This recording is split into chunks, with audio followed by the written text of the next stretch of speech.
Oi boys, welcome to another video on the channel. We are back with another review of the weekend just passed, the NRL Finals Week 2. Let's get into it. Alright, so game 1, Friday night footy, the Parramatta Eels packed up the Raiders and said, "Do me a favor, please. Get out of here. Get out of here, man." First of all, I just want to say I'm happy for Para, so let's clap it up for them. Why? Well, basically, in the lead up, there were some, let's just say, questionable stories and content pieces, pretty much singling out the selection of Jacob Arthur on the bench. I just thought it was pretty slack for the actual league to put out those types of content pieces. I want to say it comes with the territory, especially when you're the coach's son, but the lad's only 19. Putting out stories that feed into the negativity surrounding Jacob Arthur, because that's what surrounds Jacob whenever he's in the headlines. I thought it was pretty slack. Also, disabling the comment section doesn't make it any less dirty. I will say, I did like how Brad Arthur handled the post-presser and gave a classy response to the absolute filth the media came up with in the lead-up. I reckon we showed how it affect the group. If someone's got an agenda, and they're not going to break us. As for the actual game, we picked Parramatta to win and to win quite comfortably. Full time, they win 40 points to 4. So after the initial arm wrestle that lasted about 5 to 10 minutes, an error from Rapana gave the Eels a sniff at the line and they crossed it. There was still a bit of a power struggle, but I thought Parramatta did well to take control of the game. In the Battle of the Packs, Parramatta dominated. I thought Reid Marnie and Ryan Madison, their decision making and pass selections was pretty elite. Also, I think within the forward pack, the biggest impact came from their back rows. Like I was saying in the preview, they just have too many classy players in their pack to not turn up after a disappointing performance last week. The questions surrounding Mitchell Moses after copping a bad knock last week, the man came out and played like nothing even happened last week, like he wasn't compromised. Man was a good watch, as was his house partner Dylan Brown, playing with plenty confidence. I've got to say, him and Moses as a duo, when they're on the same wavelength, they're bloody good to watch. Might be a bit of a hot take, or we'll call it an odd take. I've got them at number 1 as a duo. As for the Canberra Raiders, a rough night at the office. I was questioning whether they could keep this momentum going and topple 2 giants in back-to-back weeks. Unfortunately for them, it was a mountain too high for them to climb. One thing kept popping into my head. Let's move around, bro.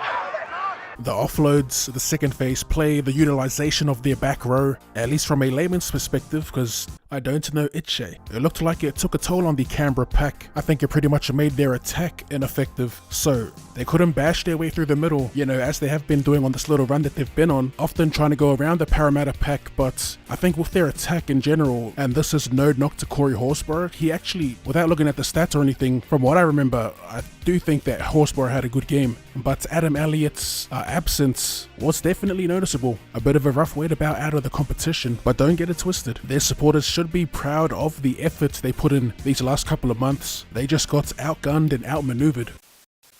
As for the final game of Week 2 Finals, the South Sydney Rabbitohs defeat the Cronulla Sharks in pretty much another blowout, 38 points to 12. Look, I'll be honest, this game, quality-wise, wasn't that great. Let's be real, we were absolutely spoiled last week, especially the games that these two teams were involved in. It was sword and shield type wars they were in that they barely made it out of. I think it definitely did a number on them. They really did look weathered, both teams, if I'm honest. This game in general was a game of moments. Who could capitalize on the moments or the opportunities they got? And it was the Bunnies. Quality of football aside, the players we highlighted last week pretty much turned up again. Probably not as prominent, but they were still effective. Your Cody Walkers, Cooks, and Trell Mitts, of course. There were some standouts. For me, Campbell Graham. Since he's been back, he's been killing it, and it's good to see him get some recognition because he's always been this good.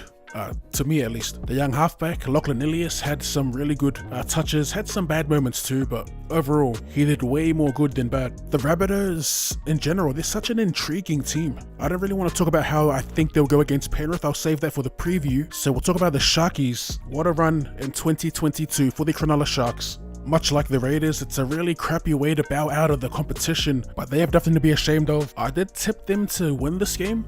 I thought they'd be able to get going and dictate how the game would be played, but they just couldn't kick into gear. To be fair, they were missing some key players in Royce Hunt, who's been one of their best this season, and Siosifa Talakai. Could they have made much of a difference? I'm not so sure about that, because they just looked, flat, I guess. Nico Hines, though, what a season. He's been one of many shining lights in this Cronulla team. Matt Moylan has returned to form. was really fun to watch. And yeah, I don't really have anything else to say about the game. It was a little underwhelming for me, especially after hyping myself up with the personalities on the field, the Mulitalos and the Milnes and all that. I thought that these players would butt heads, especially Latrell. And that about wraps up week 2 of finals.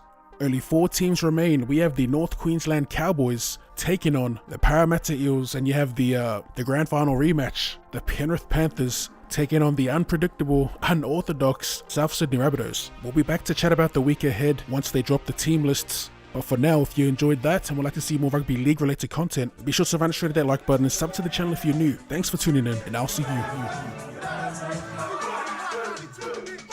later.